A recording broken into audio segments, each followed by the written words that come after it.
Radio J. Le Forum Radio J, Frédéric Aziza. Radio J. Bonjour à tous et bienvenue au Forum Radio J dont vous êtes l'invité, François Bayrou. Bonjour. Bonjour. Alors à 2 mois des élections européennes, Jordan Bardella fait la course en tête selon les sondages, jusqu'à 16 points d'avance sur la liste de la majorité présidentielle conduite par Valérie Ayé. Est-ce à dire que tout est déjà joué? Est-ce que désormais seul Emmanuel Macron peut limiter la casse? Sur quoi en tout cas va se jouer la campagne? Sur les thématiques européennes, sur les dossiers franco-français ou sur les enjeux internationaux? Et justement, pour commencer, François Bayrou, que vous inspire cette attaque massive de missiles et de drones de l'Iran contre Israël? Le monde doit-il se montrer solidaire d'Israël? C'est une attaque préparée, réfléchie, dont apparemment tous les services de sécurité et de renseignement, en tout cas américains et européens, avaient annoncé la probabilité. Et c'est une attaque qui est une atteinte de plus à un équilibre déjà si fragile. Ce qu'on ne mesure pas bien, c'est parce qu'un événement chasse l'autre. C'est ce qu'a été la genèse des événements du 7 octobre. Avant de parler de la genèse des événements du 7 octobre, il y a une petite musique aujourd'hui, depuis la fin de la nuit, autour de la retenue de l'Iran, dans la mesure où il n'y a pas eu de victime en Israël. Qu'est-ce que vous en pensez? C'est possible, j'imagine que tout ça est préparé. 350 missiles et drones, c'est tout ça une retenue. Tout ça est préparé de très longue main. Et vous voyez bien qu'il y a à la fois la volonté de porter des coups qui soient spectaculaires et probablement aussi l'idée qu'on ne va pas franchir l'ultime barrière, Puisque la question frontière. qui se pose aujourd'hui, c'est est-ce qu'Israël peut rester sans répondre à l'attaque de l'Iran?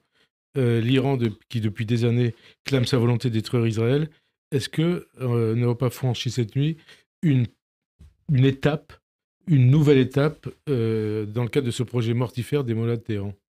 C'est sûr que c'est une nouvelle étape. Vous ne m'avez pas laissé analyser ce qui Allez-y. s'était passé le 7 octobre. Le 7 octobre, c'est un événement très important, très réfléchi, et dont le but n'a jamais été réellement élucidé. Parce que l'attaque du Hamas, c'est évidemment une attaque téléguidée, choisie par l'Iran notamment. par l'Iran. Je crois que c'est le principal acteur, avec un but extrêmement précis et un moyen extrêmement précis. Le but précis, c'est était, à mon avis, de mettre un terme Aux accords d'Abraham. au processus en construction de paix qui réunissait des pays comme l'Arabie Saoudite et le Maroc autour de ce qu'on a appelé les accords d'Abraham, c'est-à-dire à la fois ce qu'il y a de commun dans l'histoire juive et dans l'histoire musulmane, d'ailleurs dans l'histoire chrétienne aussi, les accords d'Abraham, c'est-à-dire une tentative de pacification de long terme entre Israël et ses voisins ennemis ou anciennement ennemis. Le début d'un plan global de résolution du conflit israélo-palestinien. Et ceci était le but à atteindre. Le but, c'était de mettre par terre cet effort difficile pour la paix, de le renverser. Et le moyen qu'on n'a pas assez analysé, c'était de créer un sentiment d'horreur qui rendrait à jamais impossible une réconciliation. Et c'est pourquoi les événements du 7 octobre, ce qui s'est passé, cette attaque a été tellement barbare. Je crois que la barbarie n'était pas une conséquence collatérale. Je crois que la barbarie était le moyen choisi pour que de l'irrémédiable soit créé et que plus jamais on ne puisse plus s'asseoir autour d'une même table. C'est BHL Bernard-Lévy qui dit un moment de bascule dans l'histoire. C'est un moment de bascule, et c'est un moment de bascule pour l'histoire de la région, et c'est peut-être même beaucoup plus large que cela, parce qu'il ne faut pas oublier qu'en même temps, l'Iran est le principal fournisseur de Poutine pour ses drones qui sans cesse attaquent et viennent ruiner, et notamment les centrales énergétiques d'Ukraine. Parce que les drones qui ont été envoyés pour attaquer Israël cette nuit, ce sont les mêmes. Les mêmes. Qui attaquent l'Ukraine. Les mêmes. Et donc, si on ne voit pas ça, et c'est pourquoi je suis, c'est pas toujours le cas, d'accord avec Bernard-Henri Lévy, c'est un moment de bascule dans l'histoire, parce que ce moment de bascule a commencé lorsque Poutine a lancé ses troupes surarmées sur l'Ukraine. Et quelle est la signification de ce moment de bascule ? 2 ans et quelques... Quelle est la signification de ce moment de bascule ? Il est très simple. Nous sommes de nouveau entrés dans le temps de la violence comme arme politique, dans le temps de la violence cynique, dans le temps de la violence sans mesure pour les objectifs politiques. Avant même la guerre froide. Et donc cette, vous savez, cette phrase qu'on disait souvent, la guerre, c'est la continuation de la diplomatie par un autre moyen. Et réciproquement, la diplomatie, c'est quelquefois la continuation de la guerre par un autre moyen. C'est dans ce temps-là que nous sommes entrés. Et c'est ça la réponse à la question que vous posez. Si réellement nous sommes entrés tous azimuts dans le temps de la violence et de la volonté de soumettre ceux qui ne sont pas d'accord avec vous. C'est une volonté impérialiste en même temps, parce qu'il y a derrière à la fois la volonté de contrôler et il y a en même temps une idéologie. Chacun son modèle pour l'imposer aux autres.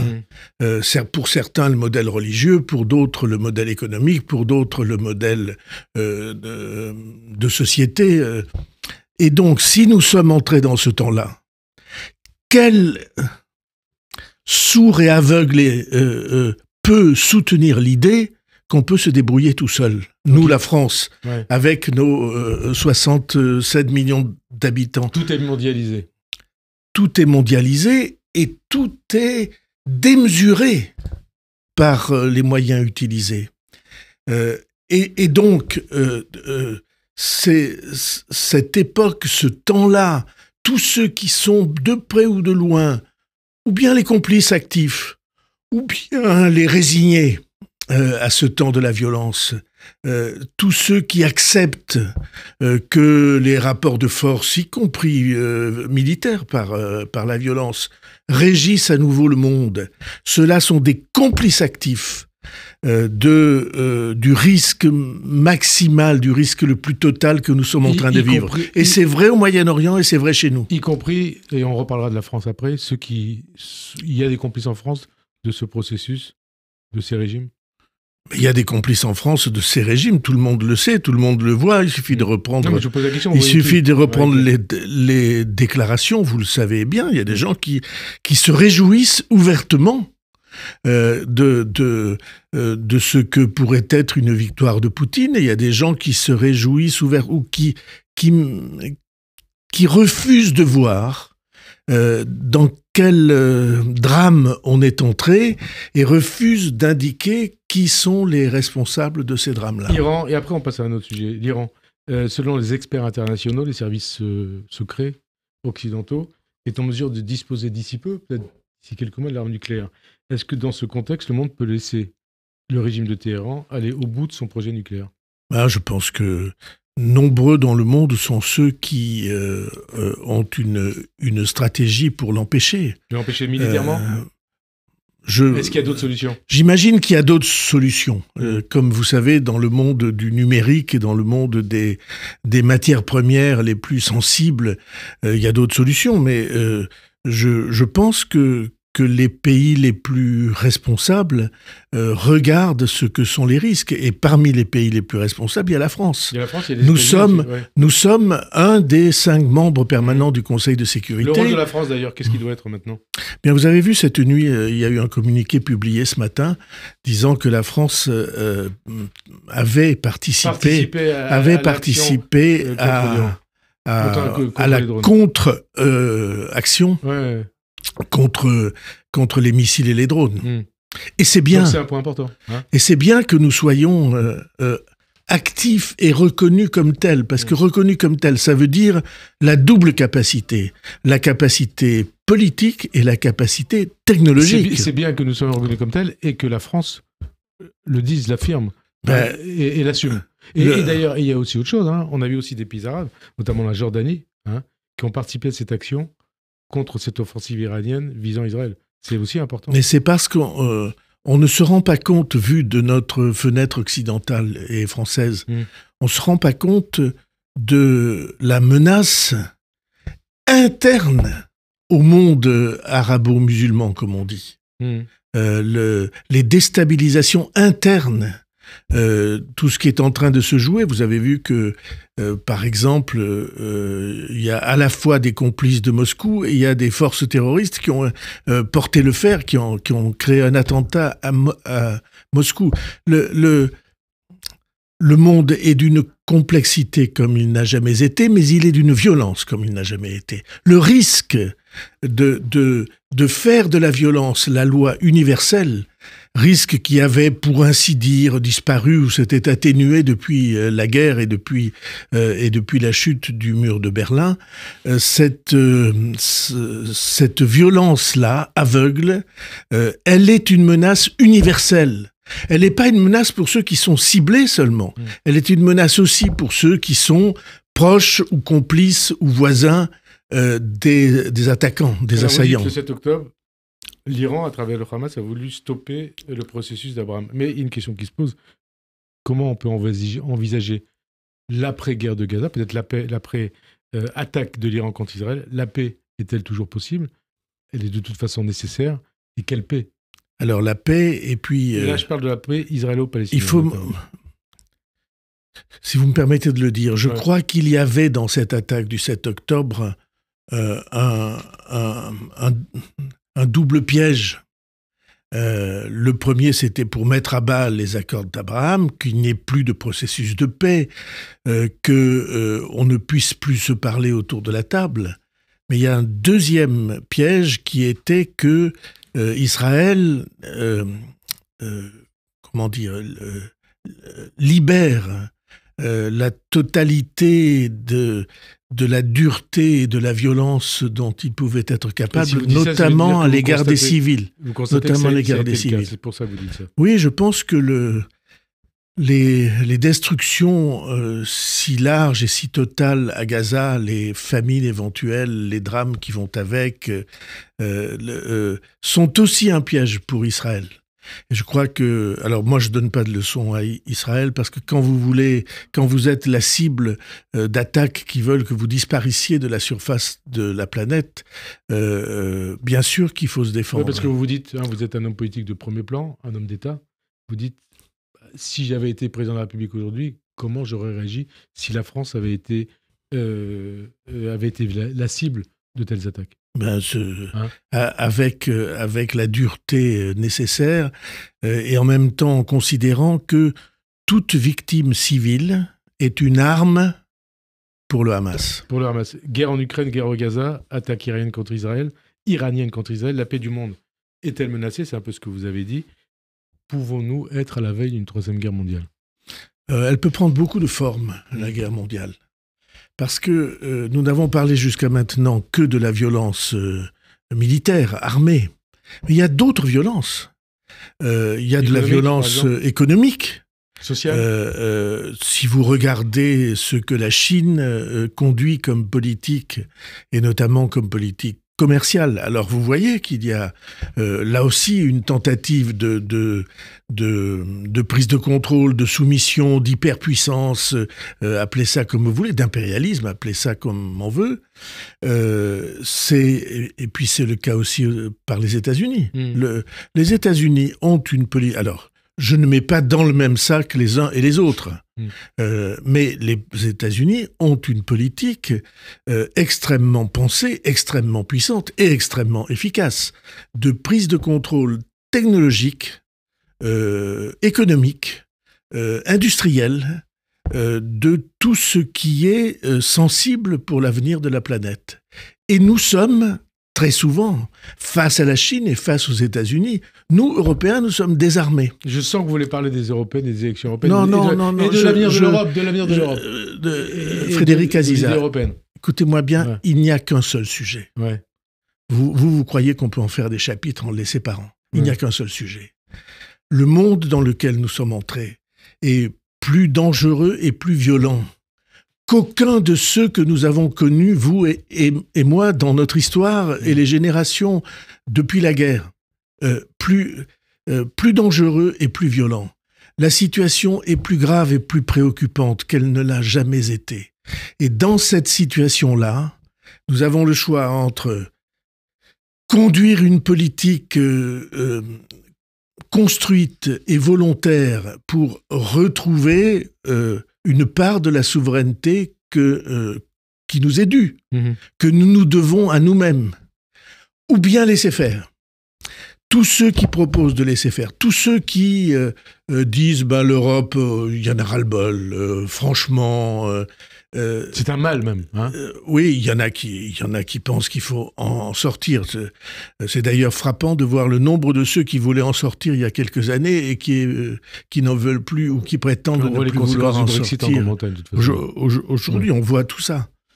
Dans ce monde dangereux-là, si nous voulons retrouver une part de contrôle sur nous-mêmes, si nous voulons retrouver une part de la capacité à construire notre avenir en étant libres, dans des sociétés fragiles, qui font plus d'enfants, qui n'ont pas de démographie, qui doutent d'elles-mêmes, qui ont des modèles culturels qui sont extraordinairement fragiles, dans ce monde-là, nous n'avons qu'une possibilité, qu'un chemin possible.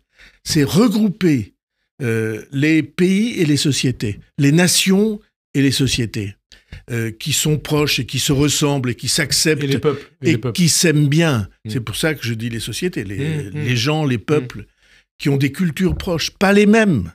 Chacun devant être garanti dans sa propre culture. Mais vous voyez bien que ce sont des cultures parentes, cousines, voisines, amies. Et ces sociétés-là, elles doivent se regrouper pour résister. On va reparler elles doivent se regrouper pour se protéger. On va parler de ça, mais une ou deux questions sur le lien entre ce qui se passe au Proche-Orient et la France. La guerre d'Israël contre le Hamas, le 7 octobre, a eu des conséquences en France avec une explosion de l'antisémitisme véhiculée par la gauche de la gauche, par LFI, sous couvert d'antisionistes. Qu'est-ce que ça vous inspire? Et puis, la liste LFI, Manon Aubry, Jean-Luc Mélenchon et les élus LFI ont décidé de faire de la Palestine le thème central de leur campagne européenne. Un peu comme avait fait Dieudonné et Soral en 2004 et 2009. Est-ce que c'est un choix judicieux ou est-ce que c'est un choix dangereux? Et est-ce que vous participez à cette analyse qui explique qu'il y a des relents antisémites dans la stratégie de Jean-Luc Mélenchon? C'est une stratégie électorale ou révolutionnaire, on va dire, transparente. Trotskiste. Pourquoi? Parce que ça part de l'idée que pour faire une révolution, il faut un lumpenprolétariat, un prolétariat et même un lumpenprolétariat, qu'en France, en raison de l'immigration récente, ce lumpenprolétariat et ce malaise, il est principalement musulman, et que donc il faut épouser les thèses les plus mobilisatrices ou les plus enflammées pour mobiliser cet électorat-là. Je crois que c'est une erreur profonde. Une erreur ou une faute? Bon, erreur, faute, tout ça est extrêmement proche. Vous savez bien, Jean-Luc Mélenchon a théorisé toute son attitude. Il a dit, il y a déjà plusieurs années, il a dit, la règle elle est simple, il faut tout conflictualiser. Il faut de tout sujet faire une guerre. Et faire une guerre avec les démonstrations les plus violentes qu'on peut trouver dans les mots, dans les actes, dans les attitudes. Vous voyez bien la manière dont ces élus se conduisent à l'Assemblée nationale. Ça n'est pas un hasard, c'est pas un surgissement de sensibilité. C'est une stratégie absolument pensée. Du chaos, stratégie du chaos. Oui, en tout cas, de dire que il faut que nous mettions le feu. où il dirait probablement, comme il y a le feu, il faut que nous soyons au milieu du combat. Tout conflictualiser, faire de tout une guerre, faire de tout un affrontement. Et ça débouche sur quoi, ça ? Et faire de tout une violence. Ça débouche sur quoi ? Je pense que c'est dangereux, je pense que c'est risqué. C'est peut-être même risqué pour eux aussi, parce qu'il se trouve que, vous savez bien, l'Écriture a dit depuis longtemps des choses sur si tu tires l'épée. Alors, c'est pas de l'épée physique, là. Mais c'est une attitude de violence systématique dans les propos, dans les gestes, dans les actes, et ça menace, au fond, notre capacité à vivre ensemble. Le pacte républicain ? Oui, le pacte républicain, le pacte démocratique, le pacte laïque. Pourquoi ? Vous voyez bien, vous êtes aux premières loges pour le voir, à quel point nous sommes une société fragile. À quel point nous sommes une société qui ne croit plus dans ces grands principes qu'elle a pendant très longtemps portés face au monde. Nous sommes fragiles et nous sommes dans le doute.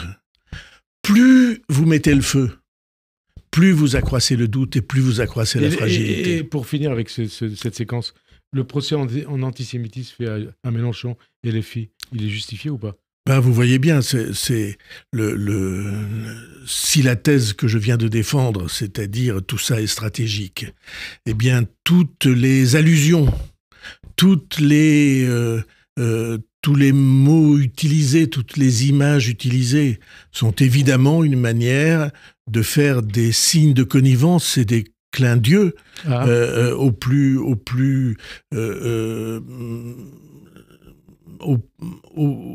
violents ou au plus haineux ou au plus de ceux qui détestent le plus et qui naturellement mettent la question de l'origine, la question de la religion, mais de l'origine en vérité, au cœur du procès qu'ils font. Et vous qui avez été proche de Simone Veil, vous savez ce que ça veut dire ?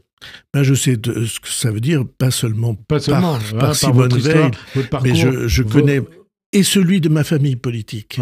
J'ai fierté à rappeler ça. En 1938, quand il y a eu les accords de Munich, il y a une seule famille politique, toute petite, à l'époque, qui s'y est opposée. C'est la mienne. Avec une phrase extraordinaire de quelqu'un qui, après, a connu d'autres déplacements, dérives peut-être, certains diront, qui a dit dans son éditorial du petit journal quotidien de cette famille politique, qui s'appelait le Parti démocrate populaire. Déjà, il a dit, c'est la dernière phrase de l'édito sur Munich, le jour de Munich. Lorsqu'il s'agit de dire non, le meilleur moment, c'est le premier. Munichois ? Mélenchon est un Munichois aujourd'hui ? Non. Alors, on en vient aux européennes. Dans 2 mois, les élections européennes. Jordan Bardella fait la course en tête avec, selon le sondage publié par le Parisien Ipsos aujourd'hui, 16 points d'avance sur la liste de la majorité présidentielle à laquelle le MoDem participe, de Valérie Ayé. Quelque part, il y a le feu au lac. Non, faut vraiment n'avoir jamais fait de campagne électorale pour se laisser entraîner dans ce genre de piège.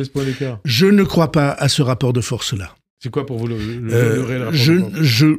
Je pense que les 2 mois que nous allons vivre, et 2 mois c'est très long, sachant qu'une campagne européenne, ça se joue généralement dans les 8 derniers jours, donc début juin ?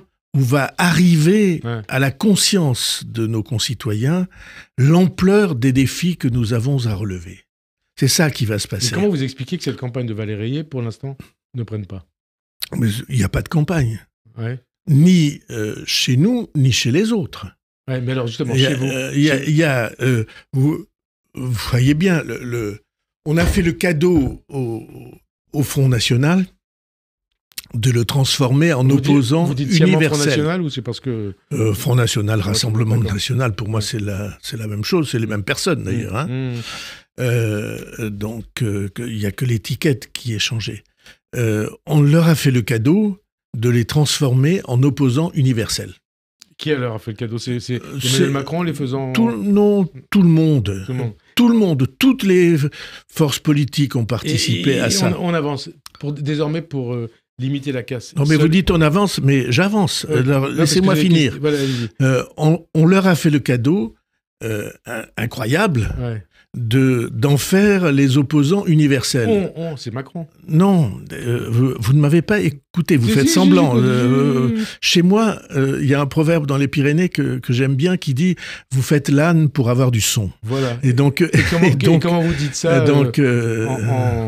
oui, en langage, de compréhensible votre- par tout le monde. Ouais. Toutes les forces politiques se sont laissées prendre à ce piège. On en a fait. En faisant d'emblée des calculs. On en a fait les opposants universels. Et comme il y a beaucoup de mécontentement, si vous avez la chance d'être l'opposant universel, je pense que ça va pas durer, mais si vous avez la chance d'être l'opposant universel, évidemment, ça ouvre toutes les vannes ouais. pour que les voix viennent chez vous. Ça veut dire que les en élections... intention de vote. Après, on verra, mais ça veut dire que les élections européennes, elles sont en train de se... Elles sont déjà, elles vont peut-être continuer d'être un référendum pour ou contre Macron. Non, c'est pas du tout ça. Non. Mais ce sont on appelle ça aux États-Unis des midterm elections, c'est-à-dire la possibilité pour les électeurs, pendant un mandat, sans remettre en cause la totalité du pouvoir, d'exprimer de pousser un coup de gueule, quelque chose. Ouais. Oui, ce genre-là, un mécontentement. Mais ça, c'est par temps calme. On est encore dans le temps calme. Personne, ou en tout cas une très grande partie de l'opinion, n'a pas pris la mesure des dangers, des risques, de la gravité de ce que nous sommes en train de vivre et de la gravité des menaces contre nous. Et on va en parler, parce qu'il y a toutes les menaces contre nous, notamment et puis la situation économique, budgétaire, sociale en France. Emmanuel Macron, est-ce qu'il doit s'impliquer dans la campagne? Comment il va parler demain matin sur BFM. Qu'est-ce qu'il doit faire pendant cette campagne? Il va s'engager dans la campagne parce que s'engager de manière ferme. Que ce qui est en jeu, c'est la survie du modèle français. Le modèle que nous avons construit chez nous. À travers ces élections européennes? Et que nous proposons au monde. Ce modèle-là, il ne peut pas subsister si l'Europe n'a pas ça veut dire que... son intégrité et sa liberté et sa puissance. Ça veut dire que si la liste de la majorité fait moins de 20%, avec un écart aussi important par rapport au RN, le modèle français sera mort? Non, mais vous dites ce qui est en jeu, c'est le modèle français. Soyez... vous êtes au micro, vous avez des auditeurs qui vous apprécient, alors essayons de garder la mesure dans l'expression. Voir un risque, ça n'est pas condamner toute issue positive. On a toujours la possibilité de se redresser, on a toujours la possibilité de reconstruire. Penser qu'il y a de l'irrémédiable, c'est une erreur.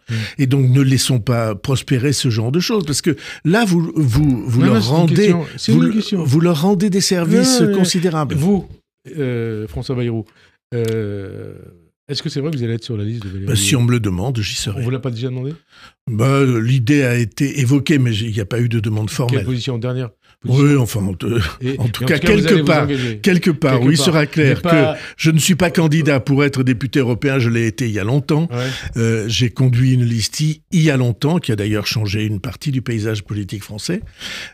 Et donc, qu'il soit clair que c'est pour soutenir. Gabriel Attal, il doit s'impliquer aussi?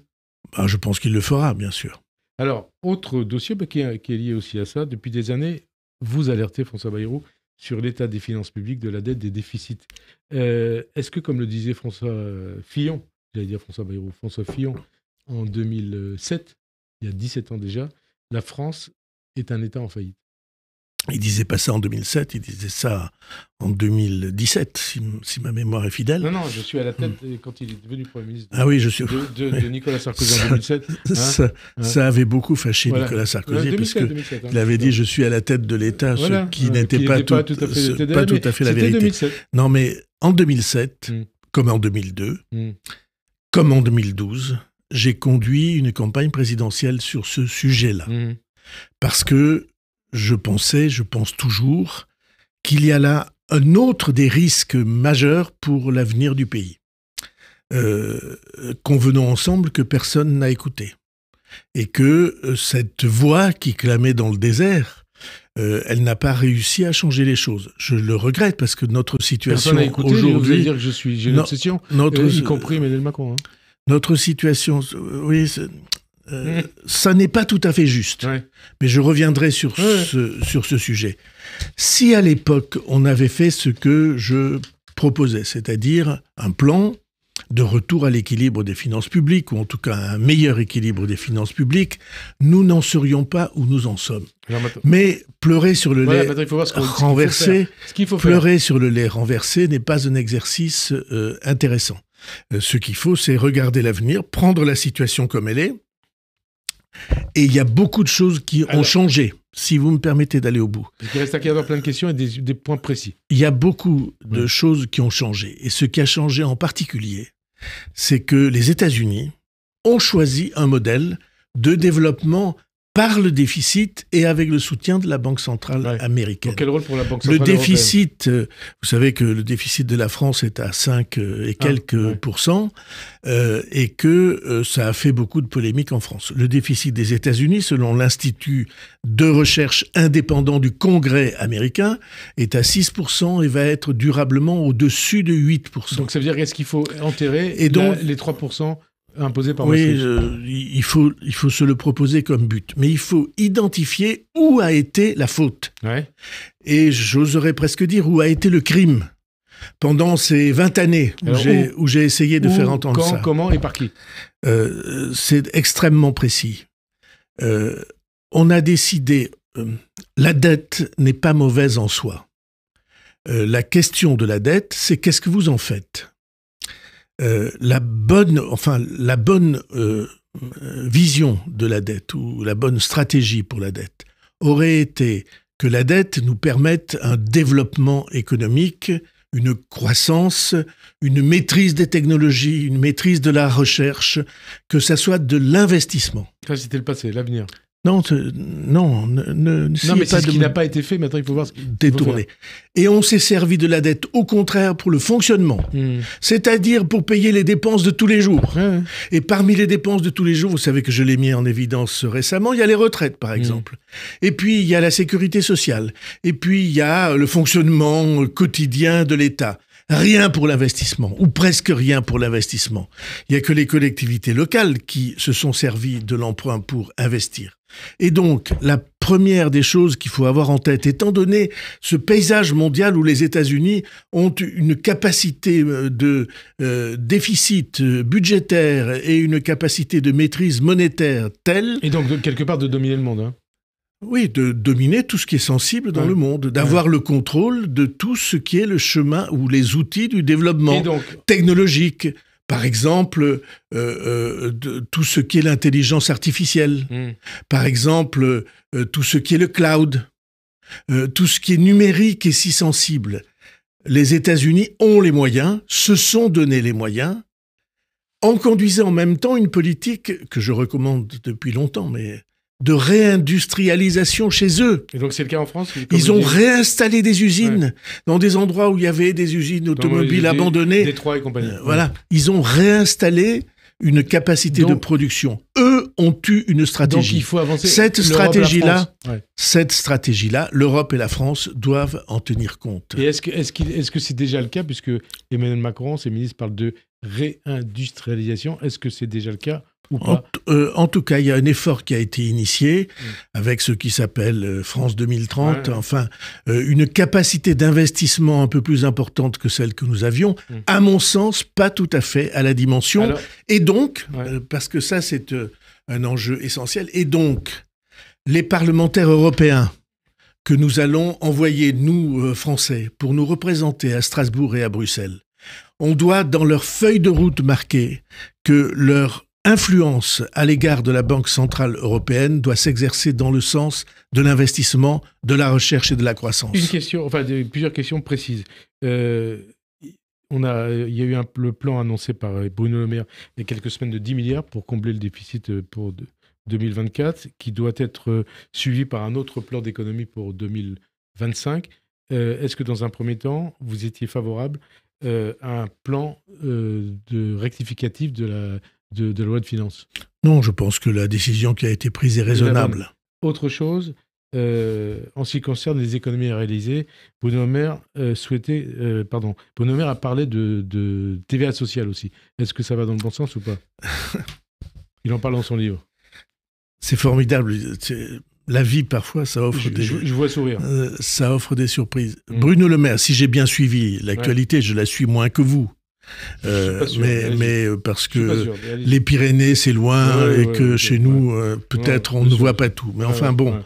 Bruno Le Maire a passé des années à dire jamais un impôt nouveau. Ouais. Et là, il propose, si j'ai bien compris, 5 points de TVA. En tout cas, c'est une des pistes qu'il propose d'explorer. 5 points de TVA. La TVA, ça a une caractéristique précise, c'est un impôt sur les pauvres. C'est-à-dire, c'est un impôt sur les pauvres parce que... Donc c'est injuste. Il est exactement proportionnel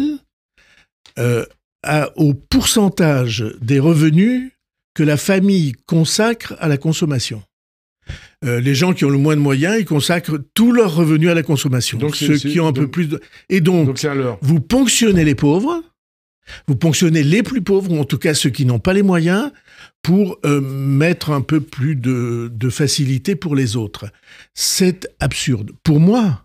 Alors, c'est pas d'aujourd'hui que je dis ça, je m'y suis opposé, vous vous souvenez peut-être que Jean-Louis Borloo et puis d'autres, avec l'épisode Fabius, TVA sociale, c'est un sujet qui revient comme un serpent de mer dans les débats politiques français. Vous savez pourquoi? Parce que c'est une solution de facilité. Voilà. C'est un impôt indolore et c'est un impôt qui touche les pauvres et pas ceux qui ont les moyens. Question, comment trouver les économies nécessaires en reniant sur les dépenses de santé, sur le budget des collectivités locales, je sais que vous y êtes attaché, sur les dépenses de santé, on l'a déjà dit, sur le social ou en augmentant les impôts. Si vous n'avez du budget si vous n'avez que l'approche avec sabrée dans les dépenses de la vie de tous les jours, vous n'y arriverez pas. C'est pourquoi je dis il faut 2 choses. Premièrement, il faut un plan de long terme de retour à l'équilibre ou à un meilleur équilibre. Long terme, c'est-à-dire au-delà de 2027. 10 ans. Il faut que nous sachions écrire notre avenir, sauf guerre, sauf surprise majeure. Et entre nous, ça fait des décennies qu'on dit ça. Ça fait des décennies qu'on dit ça et qu'on ne le fait pas. Et vous m'accorderez au moins de m'être toujours battu sur ce sujet-là, sans jamais varier. Ouais. Et donc, il faut un plan de long terme de retour à cela. Il faut ensuite une capacité de reconsidérer l'organisation de l'action de l'État. Je suis persuadé qu'il y a dans notre organisation des pouvoirs publics beaucoup trop de fonctionnaires, d'améliorations, beaucoup de choses à gagner. Pas des fonctionnaires de terrain. Ouais. Vous comprenez, c'est pas toujours la même chose. Locales. Quelle est la ruse Quelle est la ruse suprême de ceux qui ne veulent pas qu'on regarde? Ils disent, mais où est-ce que vous allez sabrer? Dans les salles de classe des écoles, et des collèges et des lycées, dans la police, ou bien dans les hôpitaux, ou bien dans la police, ou bien dans les magistrats. Ce n'est pas... Est-ce que l'action publique en France est efficace? Non, pas assez.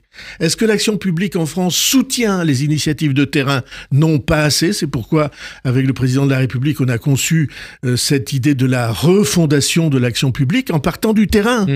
Je suis absolument persuadé qu'on peut obtenir une réorganisation qui soit une réorganisation de soutien à ce que les initiatives de terrain font et pas pour brider ou pour freiner. Une question qui vous concerne en tant que président du MoDem.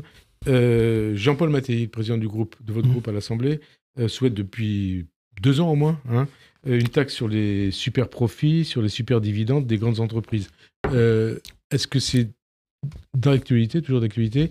Est-ce qu'Emmanuel Macron, d'après ce que vous savez, l'accepte? Non, je pense pas que ni le président de la République ni le gouvernement s'y soient montrés favorables jusqu'à maintenant. Est-ce que vous souhaitez qu'il s'y montre favorable? Non, mais laissez-moi préciser. Il y a probablement un domaine d'action qui est cette pratique des très grandes entreprises de rachat de leurs propres actions. Et ça, Gabriel Attal l'a annoncé. Et donc, oui, vous voyez bien, on annonce, mais... Il faut que ça, vous dites, il faut que ça soit effectif. Non, je pense que là, il y a un domaine précis. Alors, Parce qu'on précise pour nos éditeurs, ils achètent des actions pour faire monter le cours de Absolument. La bourse. Et donc, ça n'est pas un avantage pour l'entreprise, c'est un avantage pour les actionnaires. Et de ce point de vue-là, on a le droit de réfléchir et de critiquer. Qu'est-ce qu'il y a derrière l'idée de Jean-Paul Mattei et d'un certain nombre de nos députés de notre groupe? Il y a eu un constat très simple.